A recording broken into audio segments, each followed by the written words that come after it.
I believe I'm ready for my dental checkup. Okay, people, welcome back to another Fwoosh review. Today, let's take a look at the McFarlane Toys DC Multiverse Megafig Clayface. Old Mudbud himself. It is a rainy Monday. In fact, so it seemed like a good day to take a look at an action figure based on mud or clay or whatever else you want to call it. I scored this online at GameStop, but I think people are finding them at Target too. Is that right? That may be wrong. I don't know. I never find anything at my Target. Looking at the package, at the overall package, he's large. Here is a comparison with a standard DC Multiverse package. Plenty of window to give you a look at the figure before you buy it. In fact, you can see everything, even the stand back there. On the side, more window. There's Clayface. Same thing, different order. On the back, oh, very nice picture of Clayface. No, the eyes do not light up. That's just for dramatic effect. It's sexy. On the other side, big old Clayface, DC Rebirth, DC Multiverse. On the top, logo again, more window for some beautiful display options if you want to. Whew, fancy. On the bottom, there's legalese and barcode, and that's about it. Let's get this big thing open, see what's going on. Must have 4 pieces of tape. Cardboard and plastic can't contain it. Good grief. Oh, Scotch tape.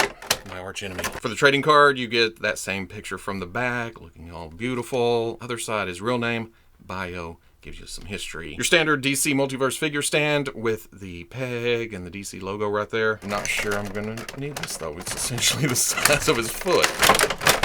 Some ASMR. They didn't want Clayface falling out of this package.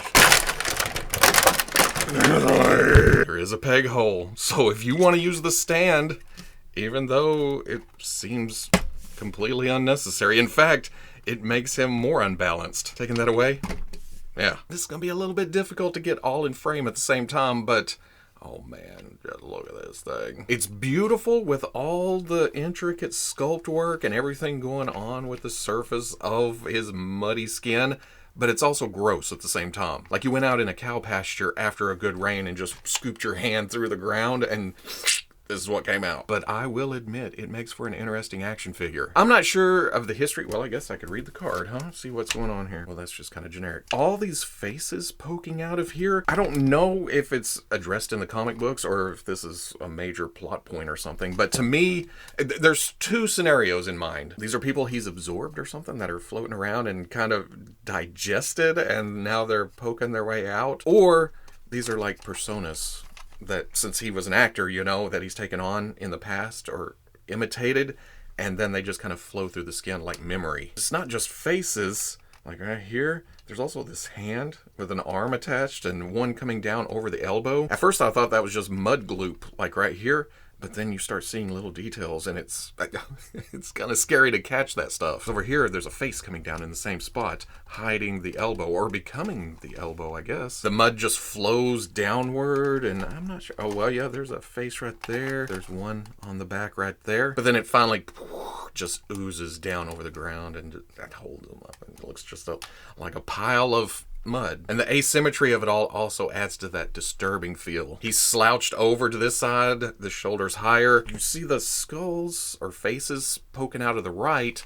Left, not so much, but there's some spikes sticking out. Well, there's spikes over here on this side too, and you know McFarlane Toys, they don't shy away from making those just hard and pointy. I haven't even looked on the inside of the arms. Nope, it just looks like sludge working its way down to the shape of a hand, and even that's glooping from finger to finger. So points, just monstrous. Oh, there's a faint one right there too. Every time I look, there's something new, like the sediment texture, like a rough dirt, gravel is inside the mud. And it's kind of weird that it flattens out right here, but I guess they did that, well, the arm doesn't even touch that part. Oh, well, okay, you can bring the arm to right there. There's even some splash on the foot, like he just took a step and it, then for the face, oh, only a mother could love that. It would have been weird to have another face just poking out right here or something. A little bit more horror theme than I'm used to. Maybe it's the row of teeth, I think, that gets me the most. It is very, very off-putting. Like his jaw's just drooping away. Thankfully, the jaw is articulated. Spoiler alert. And then you can kind of hide that to give it a...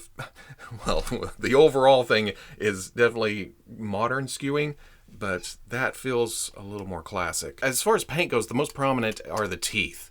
It's got that lighter color, almost bone look. I do like the yellow eyes poking out at you though. But then there is red inside the mouth that makes it really, really gross looking. And the variations of blacks and browns on the, well, I was gonna say skin, but on the mud. There's a dark wash to the grooves and the gravel that works down to the arms. Not so much down here. I guess it kind of fades away as you work your way down. Well, at the legs, there's a wash. Not so much here, a little here, deeper here, darker here. That and the different materials add some variance to it. Like you can almost pick out, well, there's a different color on that piece and here and over here. But at the same time, given that it's a mud creature, it's not a big deal, or at least it isn't to me. Then they did poke in some orange for the mouths just to add a little bit more variance in the colors. A little bit right there, a little bit right there, right there, right here. Very sparse, but adds just a little, I was gonna say flavor, but we don't want to use that word in this instance, do we? Engineering wise, it's kind of, well, I thought it'd zoom out further than that, but I guess I'm gonna have to move back. Or well, I guess more articulation implementation. I feel like they only wanted to go to a certain point. They were very careful not to compromise the sculpt itself or the overall feel.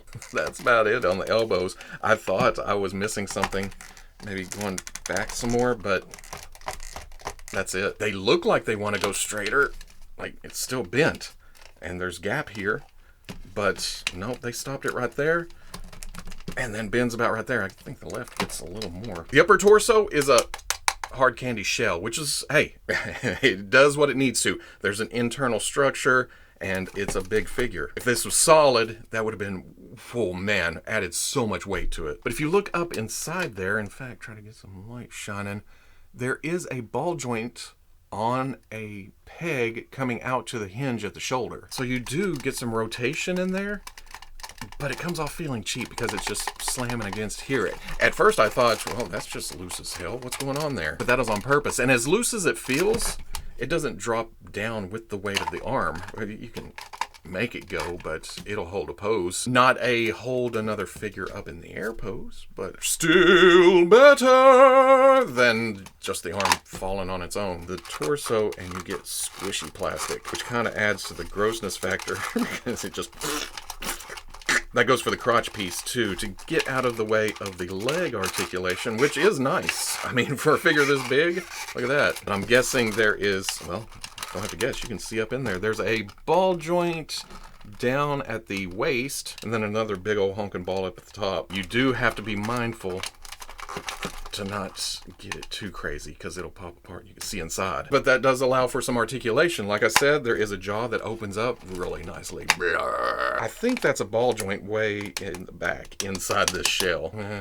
That's it right there. Side to side, not so much. Rotation from here to... Oh, why does it want to pop back into position? Like I said, there's a ball joint coming out to the shoulder. Gives you... a little movement. And then, of course, that rotates all the way around. You're going to run into... more of that, so you gotta rotate back. Hinge at the shoulder brings you up to, well, mostly 90. Some of the articulation is very, very stiff. You gotta break it loose. There is a swivel at the elbow. Hinge on the right goes from about right there to right there. Swivel at the wrist, and then a hinge from there to there. Like I showed, there's a big old honking dumbbell joint in the middle. It can get forward and some back, some tilt, and rotates. Hinge at the hip comes up to there. You can kick higher than some other figures. Way back, out. Whoa, look at that. That's better than most Spider-Mans. It's mostly because this just gets the hell out of the way.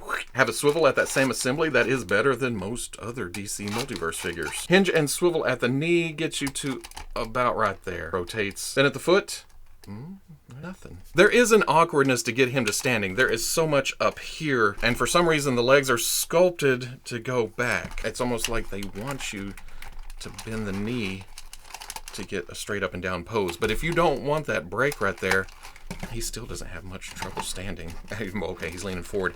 Just bend him back at the hip, and yeah, not bad at all. Height-wise, it's about 8 inches to the top of Clayface's head, and then a little over 8.5 to this highest spike. Shoulder to shoulder is 6.5, and then depth is about 4.5 inches. And it's just imposing as all hell next to other DC Multiverse figures like McFarlane's first Superman, and then best Batman ever. But because of the crazy size, it'll fit in with any DC line. Like the Mafex Hush Batman and Superman, the Mattel DC Multiverse Kingdom Come Superman, or their DC Universe Universe Classics Batman, world's greatest detective. Here's your DC Icons Superman and Batman. Even looks good with the Mezco 1/12 Collective Batman and Custom Superman. I never built that later Mattel DC Multiverse Clayface, but here is the earlier DC Universe Classics version. You can see some of the same aesthetics, especially in the face with the gnarly teeth and the eyeballs. Then the McFarlane Toys goes way more organic with their Clayface. And this is held up surprisingly. So at the end of the day, a lot of toy for your money, but it comes off as more of a set dressing, which is why I didn't go through the usual pose pictures, because